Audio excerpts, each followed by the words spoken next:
Welcome to the Black Etc. podcast, a podcast about how ideas and culture spread amongst Black Americans, especially outside mass media. I'm your host, Ian Youssef. Today's guest is Sheree Williams of Cuisine Noir magazine. She's the owner and editor of that publication, which is the premier publication about Black food and beverage, African American food, and food from the African diaspora in general. I first became aware of Cuisine Noir magazine, and by extension, Sheree Williams. In 2016, I attended a Cuisine Noir event that was celebrating the opening of the Smithsonian National Museum of African American History and Culture. They were focusing specifically on the foodways portion of the museum. This event gathered several local food, beverage, and dessert professionals, chefs, wine and spirits folks, bakers. The event was incredible. I really enjoyed myself there. That is where I first found Cuisine Noir, and I've been a fan and a follower ever since. I was very deliberate about choosing this episode to follow the last two, which focused on the ways that Black business and Black entrepreneurship are weaponized against the Black community. In last week's episode, featuring Cam James, it was about straight up financial scams targeting Black folks. And in a prior episode with Dr. Jared Ball, he argued that Black enterprise has been weaponized to stunt or hinder Black political progress, Black political organizing. So I wanted to give an example of a Black entrepreneur who was not doing that, who was doing things what I think is the right way. Sheree Williams and her business ventures is of the community. She does not view Black folks as a stepping stone, as instruments just to make her rich. In this episode, we talk about how she came to own Cuisine Noir magazine. We talk about her roots in the Midwest and how she came to live in California for so many years. We also discuss the changing political norms around diversity and Black media and how that's affected her work. We talk about the Black food and wine and travel space and how it's changed. I love this episode. I had a great time, and I hope you enjoy it too. I'm here today with Sheree Williams. She's a publisher and owner of Cuisine Noir magazine, which is a Black food, travel, and lifestyle magazine. She's a James Beard Award winner and the executive director of the nonprofit, the Global Food and Drink Initiative. Welcome, Sheree. Thanks for joining me today. Thank you, Ian. Thank you for having me. What exactly is Cuisine Noir magazine, and how did you come to own it? Sure. So Cuisine Noir is really the country's or the world's first Black food publication that really centered Black food stories that we all grew up knowing, foods we grew up eating, but we didn't have a connection to one another. And so it was started by a chef. His name is Chef Richard Purnell. Sadly, he passed away last year. But back in 1998, he noticed at the time how your mainstream magazines, your Food and Wine, Saveur, all of those legacy ones, didn't really put much stock into Black food stories or Black chefs. And so he took that initiative to do so. And so we connected early 2000. And I just thought it was a wonderful idea. At that time, that's when the Neelys were coming up on the Food Network station. Aaron McCargo Jr. just won Next Food Network Star. Rock Harper won Hell's Kitchen. So there was starting to be some visibility in terms of Black chefs. But still, there wasn't really any stories. We weren't digging into that, or nothing was digging into that. So Chef Purnell and I initially launched a version in 2007. By the way, this was around the time when the internet was really sort of kicking off. Print was still king. And the internet was sort of, what is that? Publications weren't really feeling it or necessarily going there, but we went there because from a standpoint of cost, that's what we could afford to do at the time. And so we launched a version of it. And then in 2008, at the end of 2008, I decided to take it over and truly expand it, to really have it to be food and drink and travel and to incorporate some more of that. And so definitely my journey began as a publisher in 2009 when I took it over from Richard. Mm-hmm. I heard you mention storytelling. Why is the concept or the lens of storytelling so central to your work? I would say, and I thought about, this is a great question because I thought about this. When we look at how we learn about things, it's through a story or through someone telling us about something, right? And so the whole concept of Cuisine Noir is to really amplify Black voices because historically we have not been.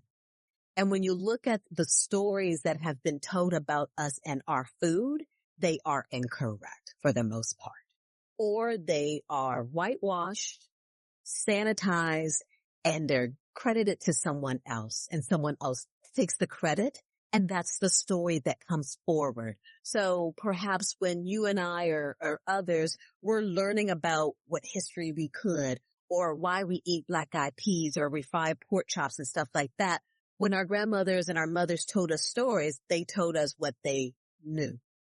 And so we're here to tell the stories of the truth and go all the way back. How did rice get over here? How did food become just a big part of who we are as Black people and our culture? Because we weren't told that. And so that's why storytelling is just so important, because it's that connection that we're going to get with our families and our friends and with our community. And so that's why storytelling, accurate storytelling, unapologetic storytelling is at the focus of the work that we do.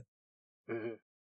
Before social media algorithms and before efforts from people like you to bring Black travel stories to the mainstream, how did ideas about preferred Black travel destinations and trends, etc., spread? So that's a good question too. And going back to your original question, the stories and the narratives out there was Black people don't travel, Black people don't have money, Black people don't have passports, Black people don't ski. All of these narratives about what Black people don't do, right? Yeah. And so what I wanted to do through the travel stories is to say, yes, every Black family may not be on the slopes in Switzerland, but there are families out there that can do that, and we do that, right? Mm-hmm. Yeah. We have the stories of traveling to grandma's in the summer. We have the shoebox stories that we were put on the bus and we were taken down to North Carolina from New York with a shoebox lunch. We have those stories of travel. But then also too, going back, we know that there's this Black travel movement going on, that you have the Black ski clubs. You have people that are traveling throughout Europe and are doing this. And so it's important to bring those forward because, again, when the other publications were catering to white audiences and not to Black audiences, they weren't showing us. So, for us to be like, oh, y'all ski too? Oh, you do this? Oh, you do that? We didn't know that because we didn't see that. No one was really, there wasn't a vehicle of us being able to see that we all did that unless you were in the same city and the families that were doing that, right? Mm-hmm. So now with social media, now with storytelling, we're finding out, we've been doing this for a long time. We just weren't visibly out there doing it for everyone to see, or no one was necessarily writing about it in Travel and Leisure and things like that. And so, that's one good thing of social media is now we're able to see, we've been doing this all along. It was just, once again, no one was showing how we were doing this. Yeah.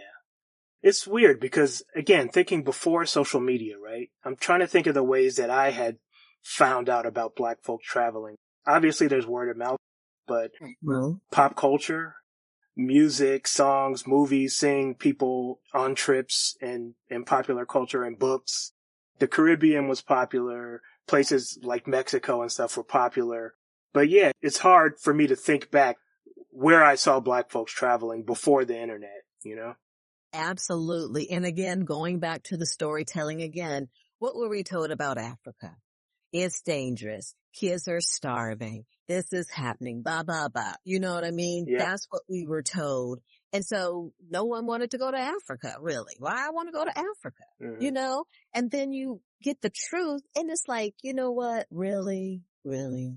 Yeah. So that, again, being able to tell our stories and our faces and tell the right narrative has just been game changers for us. And now we can decide where we want to go and what we want to do.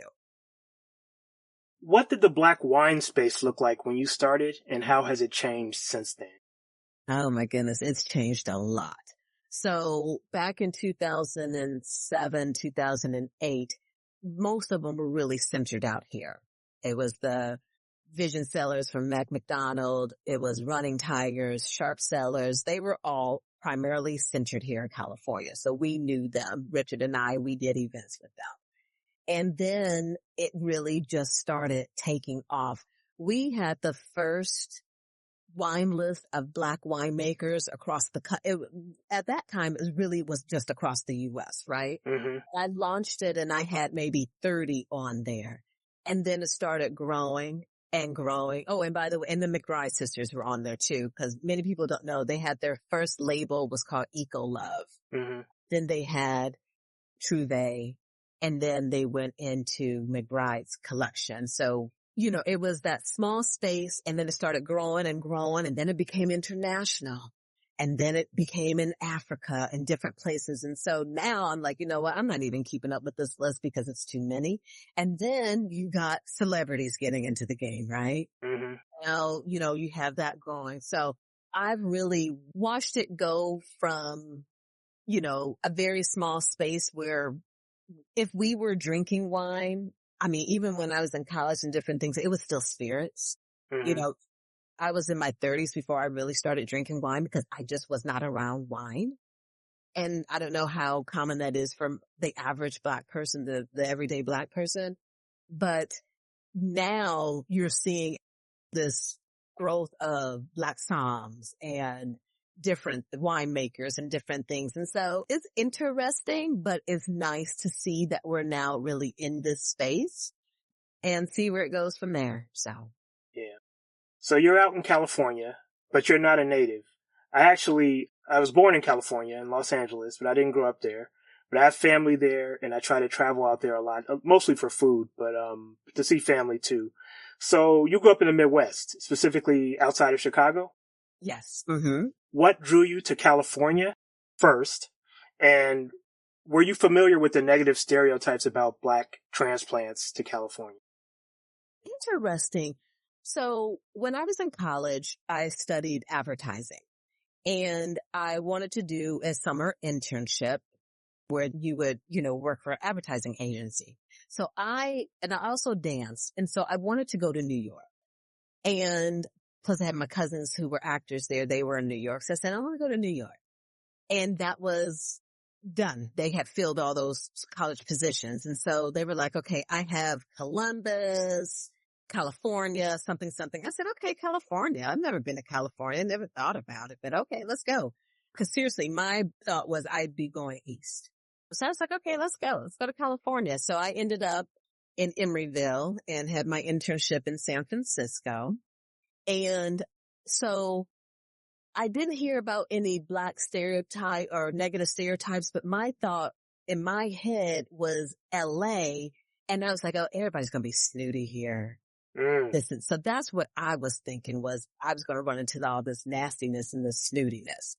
Mm-hmm. But I didn't necessarily do that, obviously, because when I went back, I was like, okay, Mom, Dad, I'm moving to California after I finished college. So it obviously wasn't that bad. But what I did notice was working in San Francisco, I'd be like, okay, where's the Black people? Yeah. And so I remember when my parents picked me up, we went downtown Chicago to Navy Pier, and I'm like, Black people, Black couples, yeah. So it was like refreshing, because I didn't get into Oakland that much, and I didn't have transportation. We didn't have transportation, so I couldn't really go around too much. Mm-hmm. So I was like, oh my goodness, where are the Black people? So that was interesting. And then over a year and a half later, I moved out to California. Yeah. Perhaps it's a later stereotype, right? Because the stereotype I had was that Black folks who move to California don't really want to be around Black people. They try to avoid Black people in California who are already there. That's interesting. Yeah. Most of my friends, let me see, most of my friends are natives, and I never thought about that. Yeah. Never thought. Now I would say that I found that the California people can be cliquey. So it's like if you didn't grow up here, they, and that's that whole thing about being an adult too, right? Yeah. It's sort of hard to make friends when you're an adult. And so, they've all gone to high school together. They're cliquish and things like that. And I have to admit, I did have a friend group where I did hang out with some friends, but they all went to school together. They were all Deltas. And so in the end, honestly, we're not friends anymore, but it's not bad blood. If I see them, it's like, hey girl, hey, but it's just not that a friendship that lasted because I'm not a native. I don't have that background like they do. So I don't have that glue to them like that. So Yeah. You've talked about the practical value your work has to folks who are in the industry, like chefs and food professionals, Black media, etc. How do you think it's valuable, your work, for the broader population of Black people who aren't in the industry? great question. I think it's about awareness, right? It's about one, and I would say this. So even with the chefs or just with people, you grow up if you're like an immigrant coming over here, right? You're taught to forget your language. You're taught to, or there's influences to forget your food and different things. And so what I think our work has done to those that are not in the field is hopefully help them to establish connections to their roots and to hold on to those and to know how important those are because they truly are, and especially in this day and age when we're constantly as Black people trying to be sanitized and our history washed, we are strong, we're resilient, and that is very powerful. And so hopefully our general public can look at these stories and be proud of who they are and where they come from and be more curious about learning those stories, gathering those recipes and those ingredients, whether they're cooking at home or whatever they're doing, and knowing that food is such a strong part of who they are and where they came from, that they want to continue to just nurture that. So that's my hope there. Mm-hmm. Can you give me a couple examples of dishes or foodways from Africa or the broader diaspora that have heavily influenced popular Black food or dishes in this country? Sure. So you can take rice, right? We know that we were brought over here to cultivate the rice fields in South Carolina. So rice, one thing. You can look at watermelon. You can look at black-eyed peas and how that has gone from, a cottage and just the different to black-eyed pea fritters and all of that. You look at, that influence from Africa to Louisiana, right? And, you have the Haitian influence and the French influence there and all of that. So those foods have definitely come from the foodways through Africa over here. There's so many similarities, whether you're eating collard greens, callaloo, any type of grains, we've got the vegetables that we nurture from Africa. There's the yams, right? Mm-hmm. So that's definitely something that's over there. Peanuts, another thing. So there's so many of those connections. Now you've got what's influencing now is the super grains, the fonios, the millet, all of that. Yep. Coming over here. There's some sorghum that's over here that's originated in East Africa that's slowly building up over here. So definitely when you look at and study the African foodways and how it's different peppers and all of that that's gone, whether it's gone from Africa to Brazil or Africa to Colombia, all of that, has definitely just been so heavily influenced from Africa. And that's why this narrative about Africa, when Africa can truly feed the world, is just very sad. Yeah. Because, the country continues to be exploited because of all of its resources, right? Mm-hmm. But it truly has the power to feed the world. And then now, unfortunately, like everybody else, another thing, chocolate. Okay. Oh, We're yeah. starting to do a story on chocolate and how West Africa produces over 70% of the cacao beans in the world, right? Yeah. So that is just like crazy. Coffee, tea, avocados from Kenya.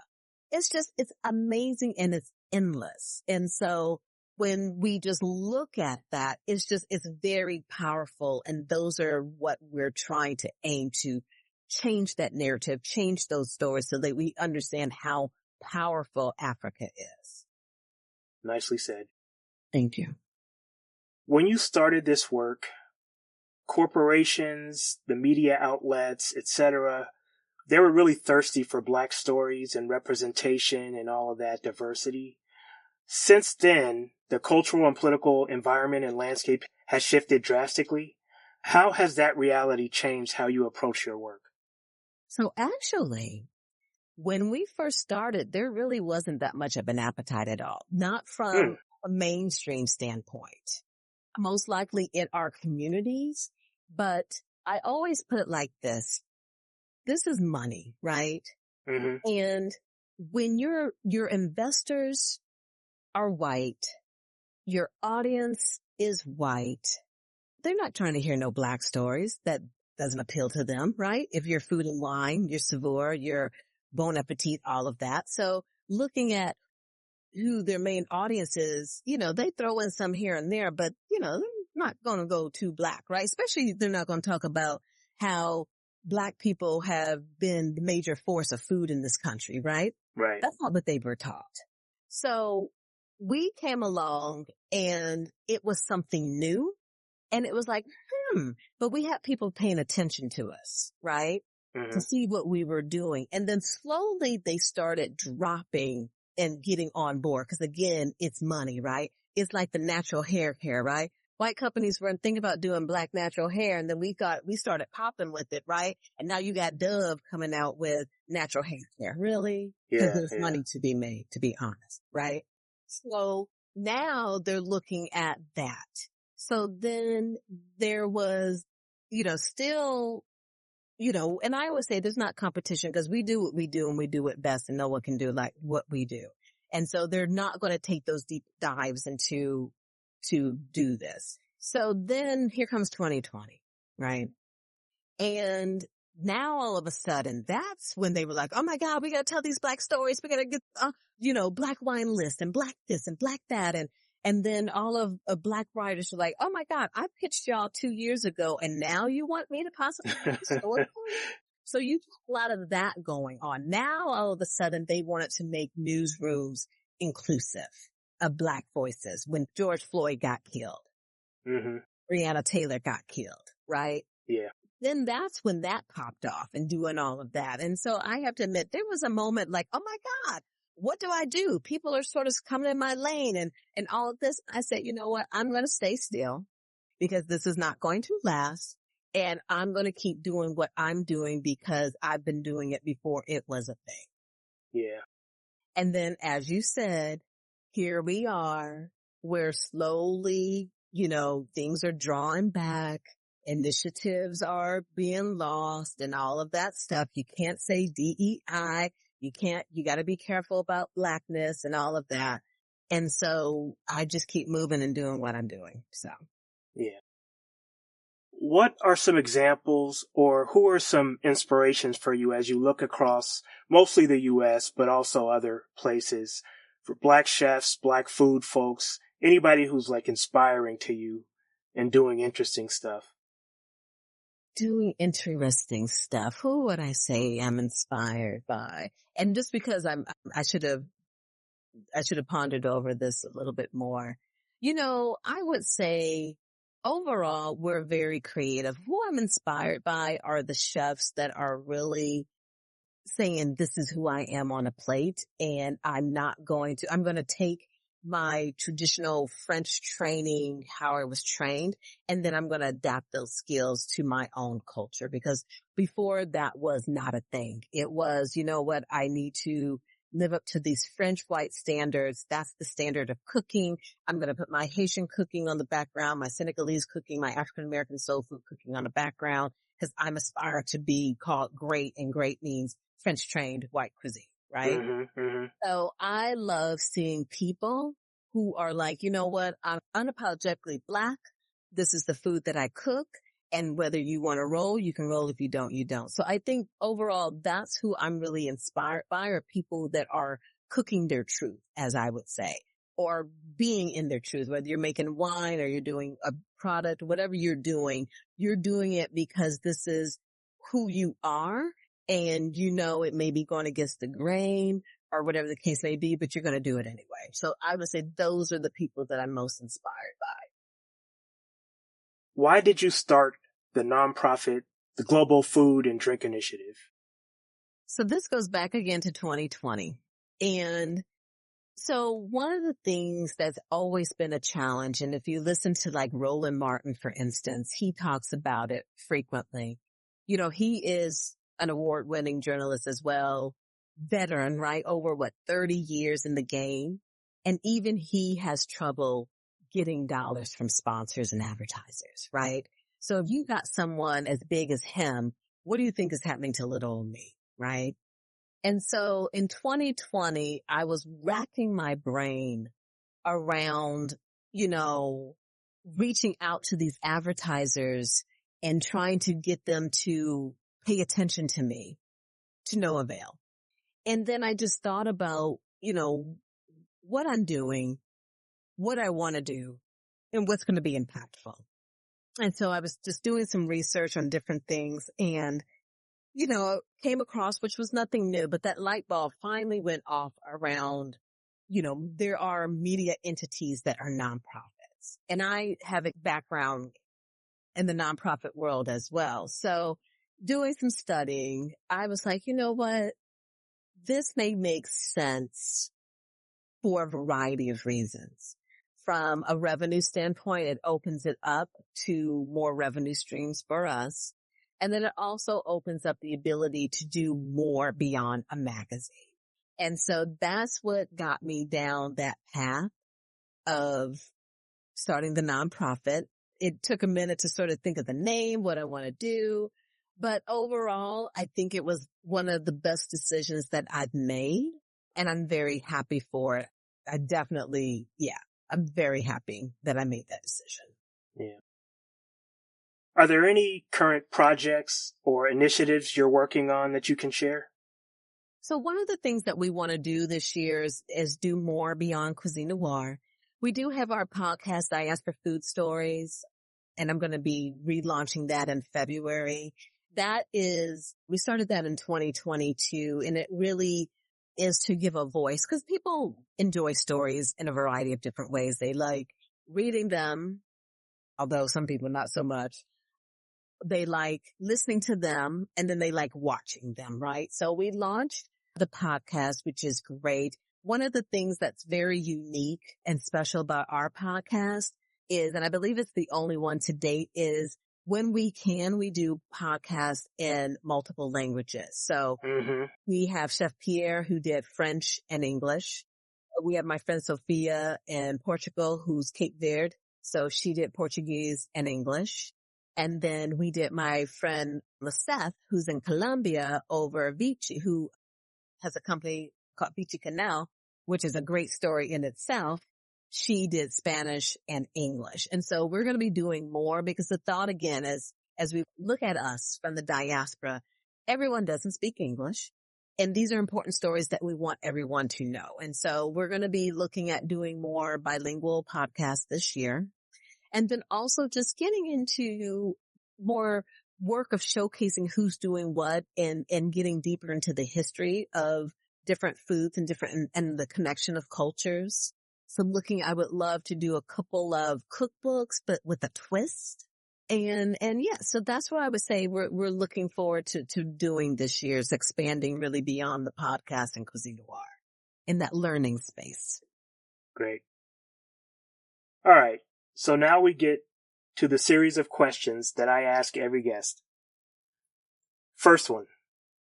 What songs got people on the dance floor when you were going out dancing at your peak? So, again, I'm from suburb of Chicago, so it was house music all night long, right? Yeah, yep. So house music definitely. And then, at that time it was, if you remember the group Janae. Yeah. Groove thing. I was listening to that today. I was like, oh my They're Yes. so good. That's I such a good song. know. So it was just, thinking of those songs that was like, wow, those were songs that back in the day that were just the bomb. The Isley Brothers, Yes. like I said, the house music, all of that, Mint Condition. Those are Yeah. just the songs that we just truly loved and wish to can go back to. So I love those songs. Yeah. What is a Black cultural work that's a classic, but's underappreciated? It could be any genre, any medium. Okay. Oh, what is let's see. Ah, I'm trying to think of any movies.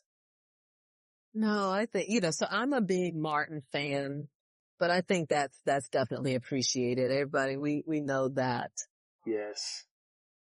Trying to think what other classic Boomerang. Mm. I think that's definitely on the top list. Mm-hmm. What else? That's a good question. Mm-mm-mm. I'm trying to go back to my childhood of things that maybe my nieces and nephews don't know or appreciate today. You know what?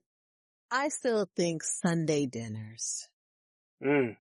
I mean, it was simple, but just sitting around the table and talking and having dinner and being with family and friends. The value, you can't put any more higher value on that. And I think that is something today that is not as appreciated Mm-hmm. as it used to be. But, I would say that your Sunday dinners with family, whether it was after church or just in general, and then you watch the game. People are like, you're not that old. I'm like, I'm old enough, but just those days I miss those. It's like we grew up at a time that was really good where, we went outside until the lights came on and we weren't worried about anything. I was on my bike to the library and around town and I didn't have to worry about being kidnapped. So those simple way that we grew up in the 80s and the 90s, that that was a time. That was a real time. And finally, what particular dish did your family make that you looked forward to the most? Let's see. You know what? My grandmother made her vegetable soup, and Mm. that's what I owe. And so my mom makes it now. And so now I've got the recipe and I need to make it. But that was one thing that I always looked forward to. Then my grandmother, she would fry fish. So I looked forward to that. So that was another thing that I always look forward to. My aunt made biscuits, scratch that, yeast rolls. Mm. Oh my goodness. They just melted in your mouth. So I definitely look forward to those. So there's definitely some of those just favorite foods that my family made that I always looked forward to as a kid and even as an adult. Yeah. You were outside of Chicago, right? So do you remember what kind of fish they were frying?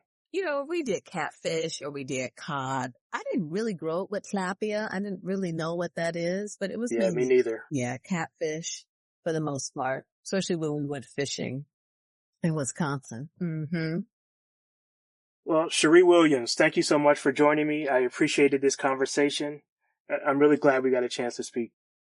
Great. Thank you. This was great. I appreciate it. Great way to kick off the year. All right, take care. Take care. I'd like to thank my guest again, Sheree Williams, for a great discussion. You can find Sheree at vsheree.com. That's VSHEREE.com. You can find Cuisine Noir magazine online at the website cuisinenoir.com. And on socials, they're at Cuisine Noir _. The Global Food and Drink Initiative you can find at globalfoodforgood.org. And on socials, they are at Global Food and Drink, where and is spelled out A-N-D. The main lesson I took away from this episode is right there in the title. It was central to the discussion, and that is the importance, the primacy of storytelling, particularly stories that center Black folks, Black food media, Black wine, Black travel. All of that has grown and evolved because of Black storytelling from people like Sheree and Cuisine Noir magazine. Please like, subscribe, rate, and review the podcast on whatever platform you use to listen, and visit the website blacktcpod.com. Until next time.